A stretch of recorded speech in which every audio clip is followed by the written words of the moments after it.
Bonjour à tous, c'est Benjamin Crypto Liberté. Alors aujourd'hui, on est parti pour l'analyse pour l'investisseur de Elrond, du projet Elrond, EGLD, contre USDT, contre BTC. Donc on restera sur des unités de temps monthly, weekly, daily, puisqu'on est sur une chaîne investisseur, swing investisseur, swing trader. Donc on va aborder un peu tout ça dans cette vidéo. Je te rappelle que c'est une avant-première, donc ça veut dire que tu as l'impression que c'est un live, mais cette vidéo a été tournée en avance, donc en l'occurrence le jeudi 8 décembre 2022. Mais je la regarde en avant-première avec toi. Donc tu peux discuter avec moi dans le chat à droite, ou vous pouvez discuter entre vous. Je suis là pour vous répondre si besoin. Avant qu'on y aille, pense au like qui référence cette vidéo, au mieux sur l'algorithme YouTube. Également, commente si tu la revois en rediffusion, si tu as un autre altcoin à me suggérer pour des prochaines vidéos. Rejoins mon canal Telegram, je te le dis à chaque fois, c'est là que je partage des choses un peu plus privées avec la communauté. D'ailleurs, vous êtes de plus en plus nombreux à rejoindre, hein. C'est assez sympathique.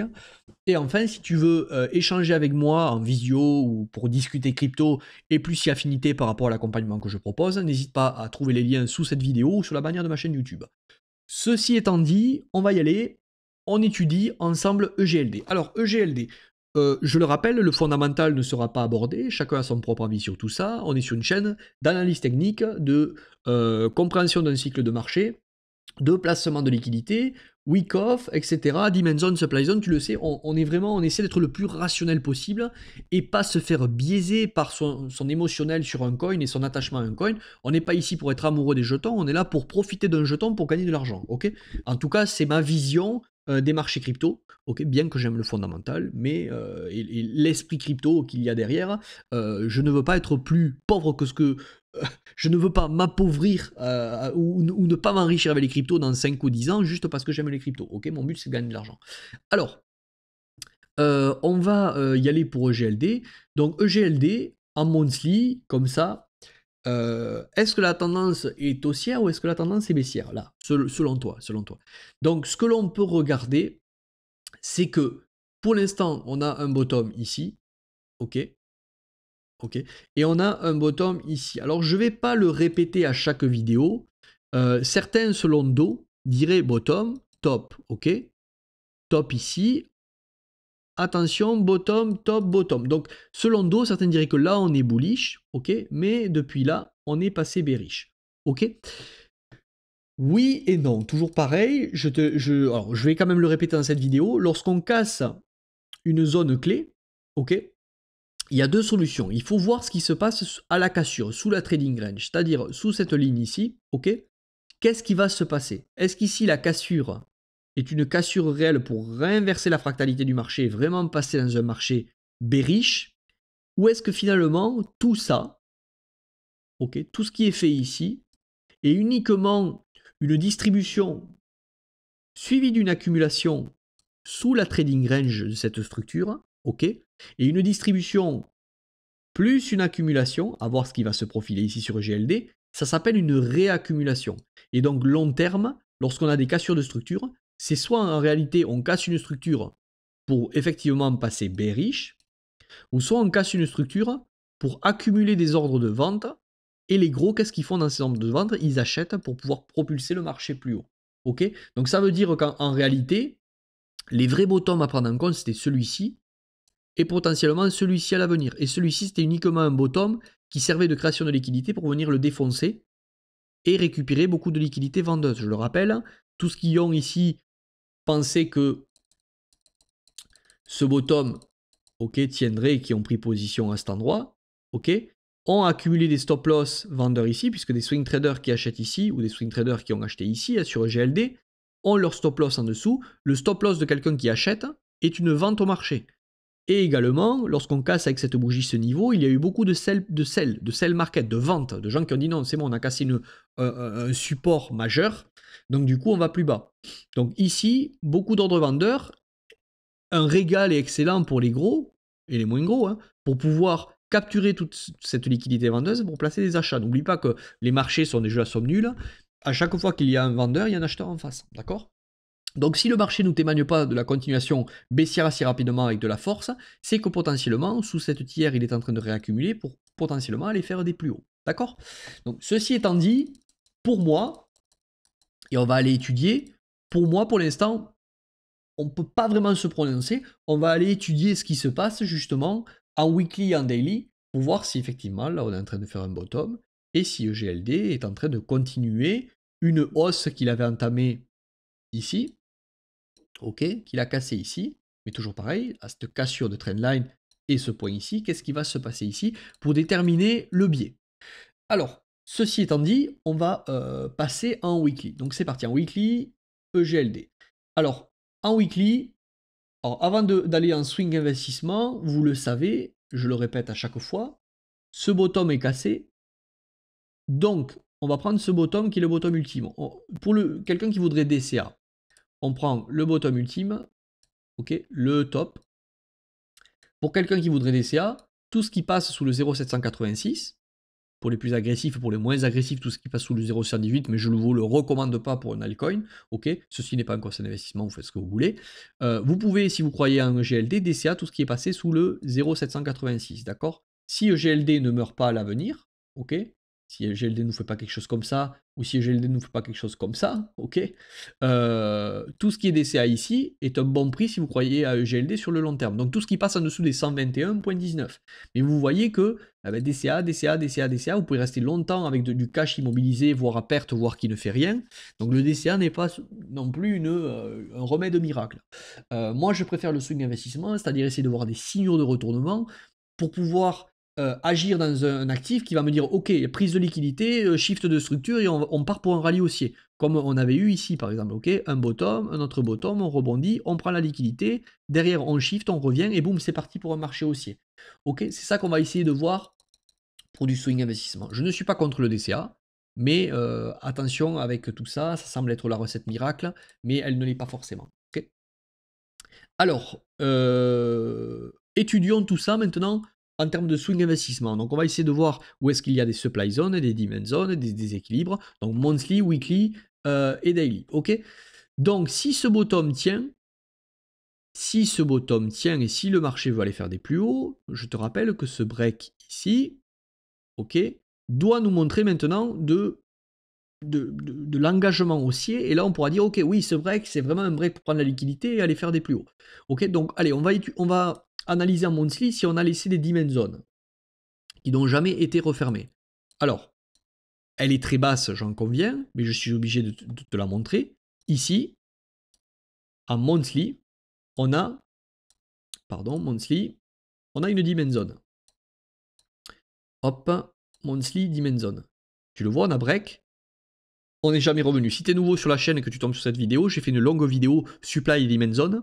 Tu tapes Crypto Liberté Supply Demand Zone, tu la verras, où j'explique tout ça. Donc si tu comprends pas, c'est voilà, va voir cette vidéo. Alors ici, on a de l'imbalance. Ok, gros déséquilibre de marché. Imbalance. Voilà. Ensuite, on revient ici. Ok, en monthly, c'est à peu près tout.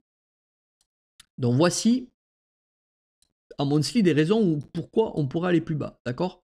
Quelque chose qui n'a jamais été refermé, ok, long terme, ça ne veut pas dire qu'on va y aller de suite, hein, on va le voir tout à l'heure, mais attention, on garde en tête qu'il y a du déséquilibre, il y a une demand zone, un monthly qui n'a jamais été refermé plus bas. On va aller en weekly. Alors en weekly, est-ce que pareil, on a des demand zones? Donc on a une demand zone ici, mais qui est dans une demand zone monthly, donc on ne va pas forcément l'identifier, mais on pourrait encore plus raffiner ici, tu vois, tac, tac, ok, on a break. Si en plus on a break, on est venu retester, je crois. Mais dans tous les cas, on est dans une demand zone monthly, donc on ne va pas rajouter une weekly à l'intérieur. Intéressant ici. Bon, intéressant ici, je te le montre rapidement pour que tu vois la puissance de tout ça. Ok. Demand zone weekly. Hop. Voilà. Donc tu vois, avec cette bougie, on casse. La bougie d'après, on revient dans la demand zone et on s'envole. Donc la puissance de tout ça. Je te le répète, le marché se déplace de demand zone en supply, de demand en supply, de demand en supply. Chaque fois qu'il ralentit quelque part, c'est parce qu'il est en train de revenir dans une demand, dans une supply. Après, il faut essayer d'arriver à comprendre quel est le biais général du marché pour arriver à comprendre quels sont les demands qui vont être maintenus et les supplies qui vont être maintenus. Lesquels vont servir de retournement de marché. Dans une demand zone, on s'attend à un retournement à la hausse, donc à une accumulation. Dans une supply zone, on s'attend à une distribution, donc un retournement à la baisse. Mais il y a certaines demand zones, tu le sais, qui sont traversées, qui ne tiennent pas, ok, et il y a certaines supply zones qui sont aussi traversées, qui ne tiennent pas. Donc c'est là que toute la puissance et la complexité de l'analyse technique, de la compréhension de l'order flow et de la fractalité du marché. Okay, quelles sont les dimensions qui servent à redistribuer et quelles sont les dimensions qui servent à accumuler? Parce que quand une dimension est traversée, c'est qu'il y a eu une redistribution à l'intérieur. Okay, je ne vais pas rentrer trop dans les détails pour vous complexifier la chose, mais en gros, c'est ça. Donc, on voit bien que là, le marché est déséquilibré en dessous. Il y a uniquement une dimension monthly qui n'a pas été refermée, mais il faut la prendre en compte. Alors, est-ce qu'on va y aller de suite maintenant, combler cette imbalance et cette dimension, ok, pour poser un bottom plus tard, ou est-ce que maintenant, étant donné la purge que l'on a eu ici et les déséquilibres qui sont laissés plus haut, est-ce qu'on peut s'attendre à un retournement haussier, ok, mais n'oublions pas que on a tout ça en dessous. Donc est-ce qu'on ne pourrait pas avoir un rallye, un retournement ici, un genre de swing trade à jouer, un swing investissement, pour venir prendre la liquidité, reprendre de la force, être repoussé par cette supply et ensuite y aller. Ok, et au halving 2024, tu le connais mon scénario sur BTC, je pense que BTC, pareil, les 10-12 000 qui sont à peu près ici, on va pas y aller, on risque d'avoir un rebond qui surprend tout le monde, et quand tout le monde sera excité, on aura une baisse. Et tous les altcoins peuvent avoir à peu près, selon moi, ce scénario. L'avenir nous le dira. Alors maintenant, pour voir qu'est-ce qui peut être joué sur GLD, c'est arriver à voir ce qui se passe ici, quoi. Ok, est-ce qu'ici, on accumule pour aller potentiellement, temporairement faire des plus hauts, ou est-ce qu'ici, on est en train de distribuer, ok, ou de redistribuer, après avoir une redistribution ici, est-ce qu'on est en train de redistribuer à nouveau, avec une plus grosse redistribution, ok, qui pourrait nous faire un truc comme ça, pour aller à nouveau faire des plus bas, d'accord? Mais dans cette grosse redistribution qu'on pourrait avoir, il y a peut-être quelque chose à jouer, peut-être un trade, tu vois, de voilà, quelques 200-300%, ça dépend où on prendra. On va les raffiner maintenant. Alors, ok, donc on y va. On est en weekly, donc on va oublier tout ce que l'on a plus bas, et en weekly, on va essayer de voir maintenant où est-ce qu'il y a temporairement ici des dimensions. Bon, toutes les dimensions ont été refermées, hein, ok, on le voit ici, hop, on a eu une réaction. Ici, dimension, on a pump. Ok, dimension ici, je vais te la tracer parce que je parle un peu vite. Dimension ici, hop, tu vois, on a pump, hop, on est revenu, boum, on l'a traversé. On s'est arrêté ici dans la mèche, potentiellement parce qu'en daily, il y avait potentiellement une dimension ici. On va pas y aller parce que je veux pas aller tout. Bon, si daily, on peut y aller. On va voir si c'était bien le cas. Bon, tu vois, on est revenu dans cette mèche, c'est même peut-être en H4 qu'on avait quelque chose. Mais là, on va vraiment pas y aller. Donc, ce qu'il faut voir ici, c'est que depuis qu'on a pris cette liquidité-là, hop, où est-ce que c'est? Voilà, depuis qu'on a pris ce niveau, là, il y avait des jolis equal low daily qui étaient créés. On est venu dessous, réaction, ça n'a pas tenu. Donc, à nouveau, on reforme des equal low, on reprend, réaction, ok, hop, et là, on a l'air d'avoir clôturé au-dessus. Donc, c'est intéressant, temporairement ici, alors là, attention, hein, on prend bien du recul, je suis en train d'étudier ici temporairement, voir si on peut avoir un rebond, ou sinon, on va pas avoir de rebond, et on va aller finalement plus bas, et de suite aller dans cette dimension. Ici, lorsque je zoome, donc elle, on va l'enlever parce qu'elle a été traversée, ok. Tac.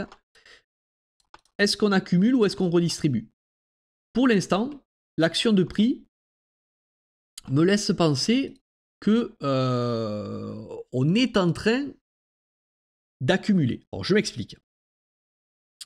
Depuis qu'on a cassé ce niveau ici, ok, pardon, je vais le mettre avec un rayon, ce sera plus pratique. Depuis qu'on a cassé ce niveau, qu'on a pris cette liquidité ici, ça je l'enlève, boum, on est en train dessous de traîner, ok. Traîner, et même en daily, tu le vois ici, selon dos, tac, tac, tac, tac, on est en train de réinverser la dynamique, d'accord? Et on a clôturé en dessus. Maintenant, qu'est-ce qu'il faut voir à nouveau temporairement ici? On a à nouveau un range qui s'est créé, ok, une tiers. Il faut voir ici si ça tient. Est-ce que ici, non, on va revenir là? Si on revient ici, c'est à nouveau redistribution, d'accord? Et potentiellement, pour aller prendre encore la liquidité plus bas ici. Ça ne veut pas dire revenir là, mais ça veut dire que potentiellement, le marché peut avoir besoin d'aller prendre de la force, boum, sous ce niveau, pour éventuellement un shift de structure, et ensuite jouer un point d'entrée ici pour aller jouer un swing trade, ok? Donc, je reviens. Qu'est-ce qui se passe à cet endroit ici? Donc, on a retourné le marché, d'accord? Mais à voir si ici, là, maintenant, ça va tenir. Si ça tient ici et qu'on continue les plus hauts, potentiellement, ici, on est en train de réaliser une réaccumulation. Donc, distrib plus AQ, donc ça fait une réacu. Donc, on peut s'attendre effectivement à aller faire des plus hauts. On verra après les targets, hein, les targets de vente pour prendre des profits. Qu'est-ce qu'on aimerait voir ici? On aimerait voir de la force à cet endroit qui tienne. Ok, au-dessus de ce niveau-là. Une continuation. Et donc, si on a une continuation sur un retest ici, si on a vraiment un déséquilibre qui se crée, donc on pourra réidentifier en gros cette dimension. Hein. Tac, tac, ok. Admettons, on a admettons, là je te donne des scénarios, tous les scénarios pour soit une continuation baissière, soit effectivement une prise de trade pour jouer un swing invest ou un swing trading, appelle-le comme tu veux, ok. Moi la différence c'est est-ce que je mets un stop loss ou pas. Swing trading, je mets un stop loss. Swing invest, je ne mets pas de stop loss. Par contre, je mets un pourcentage de mon capital qui fait que si le coin va à 0, je perds autant que ce que j'avais perdu si j'avais mis un stop loss avec une taille de position et une gestion de risque. Bon, je l'explique, c'est un peu compliqué pour certains, mais d'autres le comprendront. En gros, quand tu swing trade, ton stop loss, si tu mets un stop loss, tu le mets à un endroit que si le trade est perdant, tu perds un certain pourcentage de ton capital, qui est le risque que tu acceptes de prendre. Par exemple, 2, 3, 4% pour les plus agressifs. Moi, je suis plutôt sur entre 1 et 2. Ok. Et un swing investissement, je ne mets pas de stop loss, parce que je n'ai pas envie de me faire chasser bêtement en termes de liquidité. Par contre, sur le montant que je mets sur l'altcoin, je mets un pourcentage de mon capital qui est le même pourcentage que ce que j'aurais perdu si j'avais mis un stop loss. Ok. Donc je fragmente mon capital. Okay. Et au pire des cas, après, c'est moi qui décide manuellement qu'est-ce que je fais avec l'altcoin. Est-ce que j'accepte qu'il aille à 0 ou est-ce que je me dis non, finalement, je vais le holder parce que sur le prochain cycle, il remontera. Okay. Donc, ici, et que tu me comprennes bien, si l'on a un pump fulgurant de EGLD, boum, qui nous ramène ici, par exemple dans cette supply zone à cet endroit, ok, on va laisser ici une dimension zone du déséquilibre.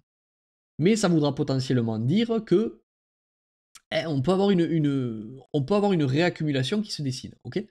Donc, tu peux sur le retest ici, parce qu'on reviendra potentiellement dans cette dimension zone, ok, mettre un ordre d'achat à cet endroit, ou à nouveau réattendre une petite réaccumulation sur une unité plus petite pour encore plus raffiner ton entrée, d'accord. Mais admettons, tu jouerais un swing trade ici, dans ces conditions-là, hein, dans les conditions où ça tient et qu'on ait une continuation, ok, on peut éventuellement prendre une position, se couvrir sous ce bottom, ok, ou se couvrir sous ce bottom, et jouer, encore une fois, un swing trade. Je te le dis, et je te le répète à chaque fois, l'analyse technique ne sert pas à prévoir, l'analyse technique sert à arbitrer un risque. Et c'est pas grave si on perd le trade. Le but, c'est que le jour où on en gagne un, il couvre largement tous les trades que l'on a perdus. Donc ça voudrait dire ici, et on va finir avec ça, qu'une entrée en weekly ou en daily, hein, potentiellement pourrait être la suivante. Pourrait être quelque chose de ce style, où on rentre. Alors je vais zoomer quand même pour te faire quelque chose de. Donc tu as compris, break, on revient ici en daily. Hein. Break, on revient ici. Tac, on prend une entrée par ici. Ok. Encore une fois, ça va dépendre du scénario de BTC. Si BTC nous fait ce rallye pour ensuite aller au 10-12 000, c'est ce scénario qu'on aura potentiellement sur les altcoins. Si BTC non, ça ne tient pas et on va au 10-12 000, ben on sera enfoncé. Mais c'est pas grave. Regarde le risque-récompense que l'on peut jouer. On va aller voir les zones de profit. Donc les zones de profit vont servir à qui? Aux investisseurs qui ont acheté GLD un peu n'importe où. Je vais vous donner des zones où vous pouvez vous délester si vous avez un peu envie de sortir de GLD et de vendre.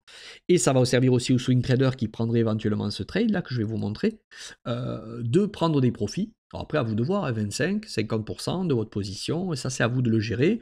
Moi j'ai mes méthodes à moi. Si tu veux en savoir plus, ben, tu sais ce que tu as à faire, tu me contactes.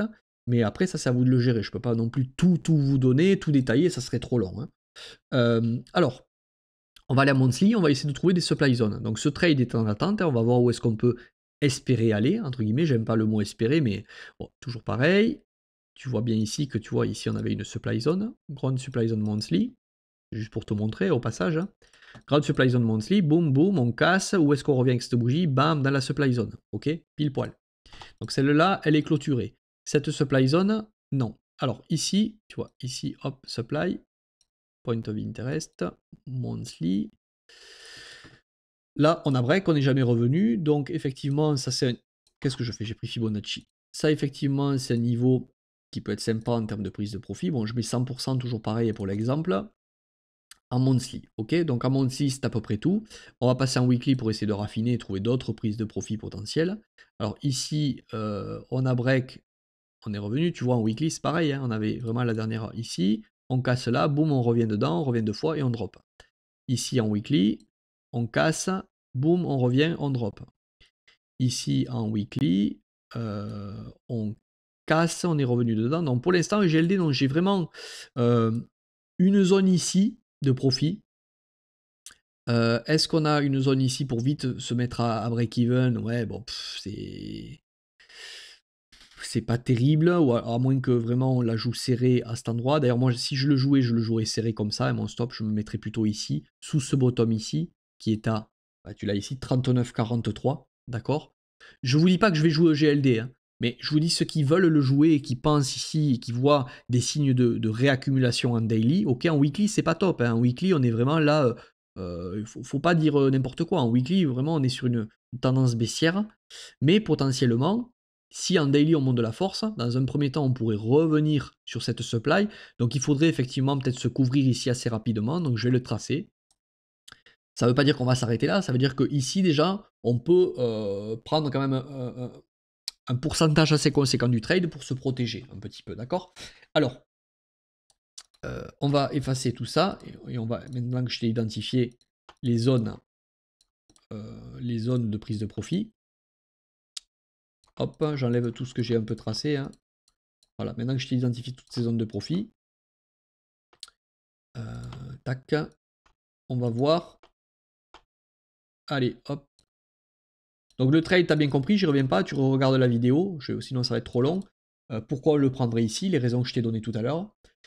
Sachant qu'attention, hein, n'oublie pas que la tendance, pour l'instant, même si on a breaké cette structure, n'est pas avec nous. En weekly, voilà, en weekly, la tendance c'est ça, c'est poum, top, bottom. On est baissier en weekly, hein.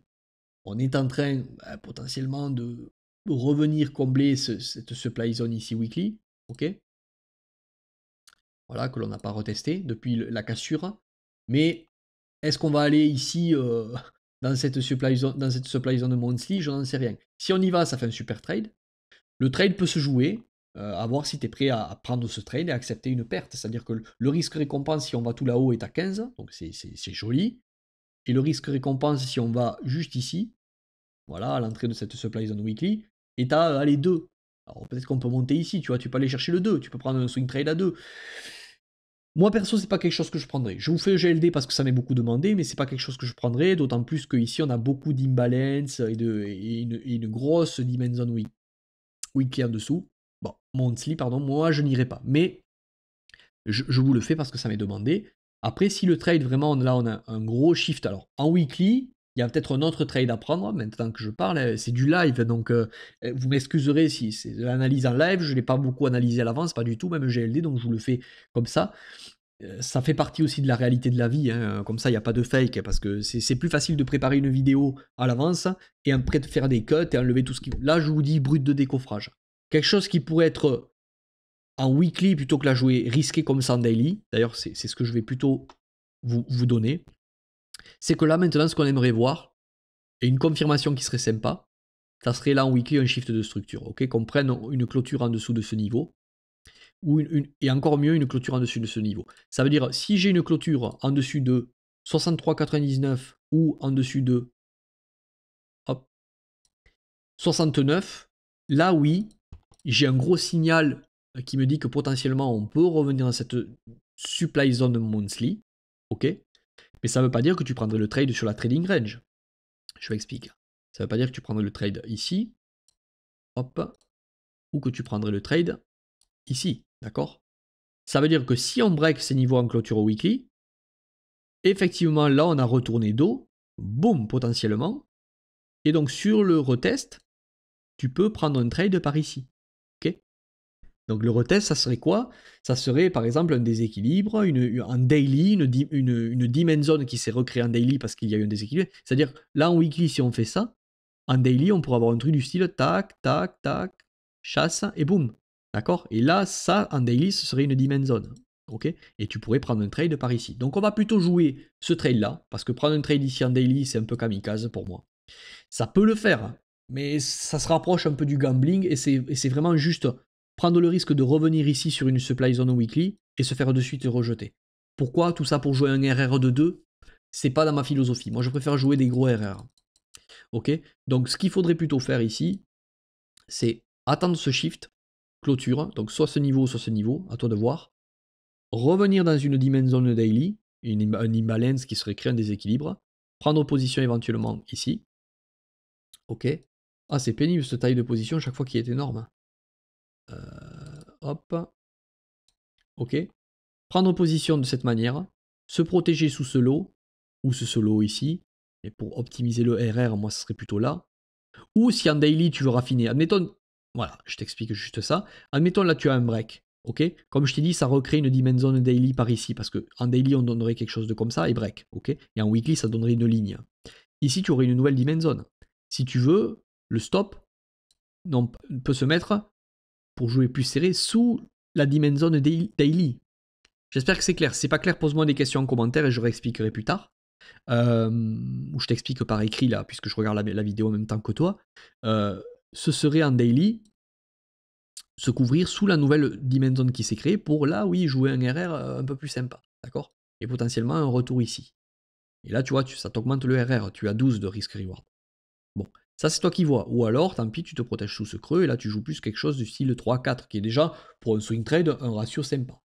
J'essaie voilà, de te trouver des raisons d'y aller, mais attention, ne vous faites pas happer par l'amour de GLD. L'investissement, le trading, c'est justement arriver à se détacher de tout ça et arriver à être pragmatique. Si c'est baissier, c'est tout. Il n'y a pas à dire oui, mais GLD, oui, mais voilà, ils ont des nouveaux projets. Tout ça. Non, non. Qu'est-ce que me dit le graphique? Le graphique me dit que pour l'instant, en weekly, j'attends des confirmations. Prendre un trade ici, c'est un peu kamikaze. Par contre, si confirmation weekly, sur un retracement, chercher à raffiner son point d'entrée en daily, pourquoi pas. Mais à condition que l'on ait vraiment pris ces zones, cette zone ou cette zone que je t'ai donné tout à l'heure. 63,99 ou 69,60. Ok? Pour ensuite aller jouer les targets que je t'ai donnés. 125,83 est un point où on risque d'avoir un retournement. Alors, est-ce qu'il vaut mieux prendre profit comme ça juste quand on tape en ordre limite? Tu vois, tu mets un ordre limite de vente sur Binance et tu te fais exécuter 100%, 75, 25, c'est toi qui vois. Moi, j'ai mes techniques à moi, mais c'est toi qui vois ce que tu veux faire parce qu'on a un risque de retournement dans cette supply. Moi, ce que j'attends souvent, c'est je prends jamais 100%. C'est-à-dire que là, bon, là, pas cet exemple-là, mais sur un trade, moi, je vais souvent prendre 25 sur un premier point clé, je vais prendre ensuite 50 peut-être, et ensuite là, sur une grosse supply zone Monty, je vais prendre 75 à l'entrée, mais après je laisse courir le reste.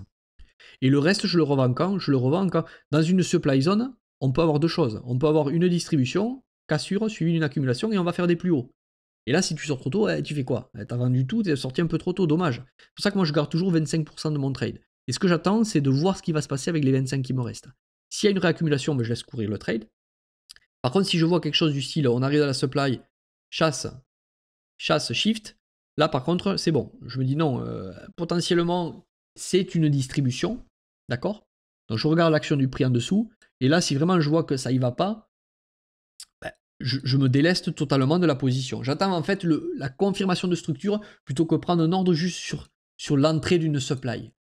Voilà. Je ne sais pas si c'est clair. Alors, on va rapidement, ça fait quoi? Ça fait 29 minutes, donc on va aller rapidement sur EGLD contre BTC. Ok. Je ne vais pas te faire une analyse si poussée, sinon ça va être trop long. Mais en gros, EGLD contre BTC,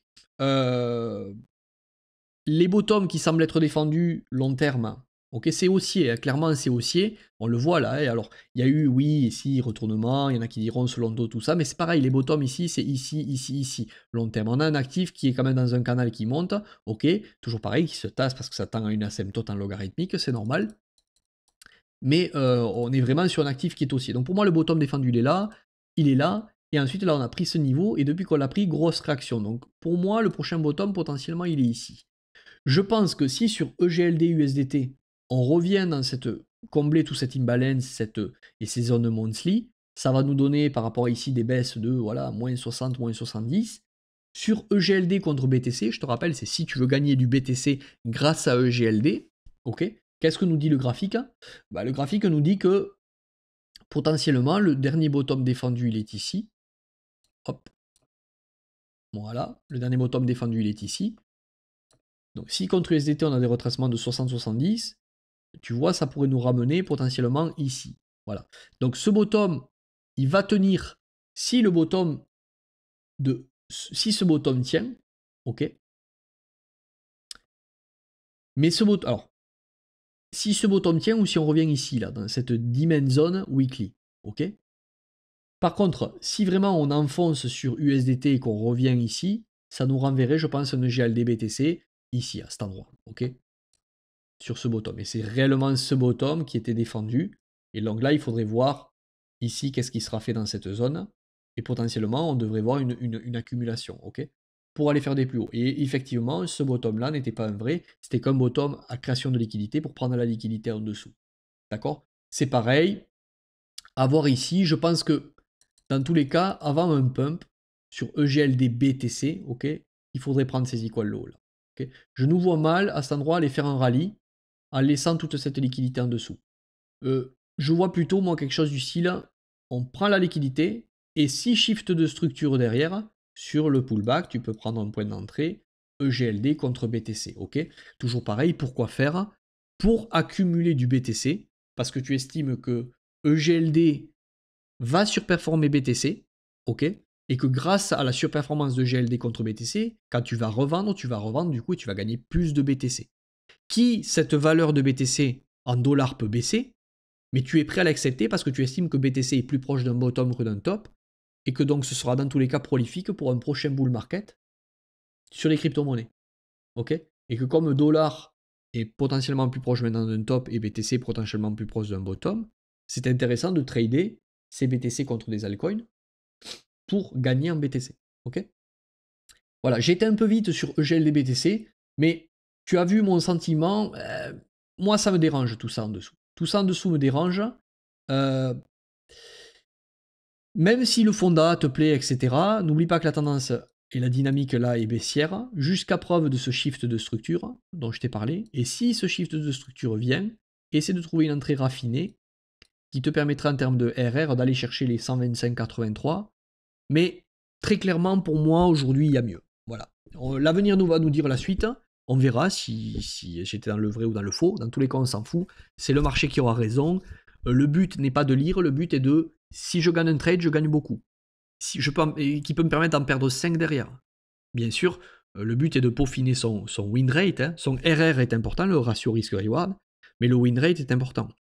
Et le but dans l'investissement et le trading, c'est d'avoir un risque-reward important, qui fait que quand on gagne gros, en risquant petit, mais augmenter aussi son RR par la lecture, augmenter son win rate par la lecture du prix. Tu comprends bien que si tu as un gros RR et qu'en plus tu arrives à augmenter ton win rate, ton taux de réussite sur tes trades, ben là tu gagnes beaucoup. Okay, et c'est ça qu'on cherche à faire, et ce n'est pas impossible, ce n'est pas incompatible. Beaucoup disent que si le RR est grand, le win rate forcément est nul, est petit. Le risque, oui, s'intensifie. Mais par contre, les super bons traders, c'est ceux qui arrivent à avoir des gros RR plus des win rates qui sont bons. Et là, tu comprends bien que si, voilà, c'est ce que je t'ai dit bon, juste avant, je vais pas me répéter. Si tu as de gros RR et qu'en plus tu gagnes souvent, bon, mais là, tu te fais des en or. J'espère que cette vidéo t'aura plu. Encore une fois, c'est du live. Enfin, c'est du live. C'est pas vraiment du live, mais je ne fais pas de cut. Donc, il y aura peut-être des choses que j'ai oubliées. Je le fais à chaud. C'est pour vous montrer comment on peut étudier un coin à chaud, une crypto, bien entendu, lorsque c'est mon cas personnel, et si c'est un jour avec toi et qu'on bosse ensemble, on passe un peu plus de temps à préparer en amont avant de prendre des décisions. Mais c'est vraiment voilà, une analyse à chaud que je te fais, c'est que ce n'est que la mienne, ce n'est pas un conseil d'investissement. J'espère que le contenu te plaît, c'est Benjamin Crypto Liberté, je te dis à la prochaine, ciao.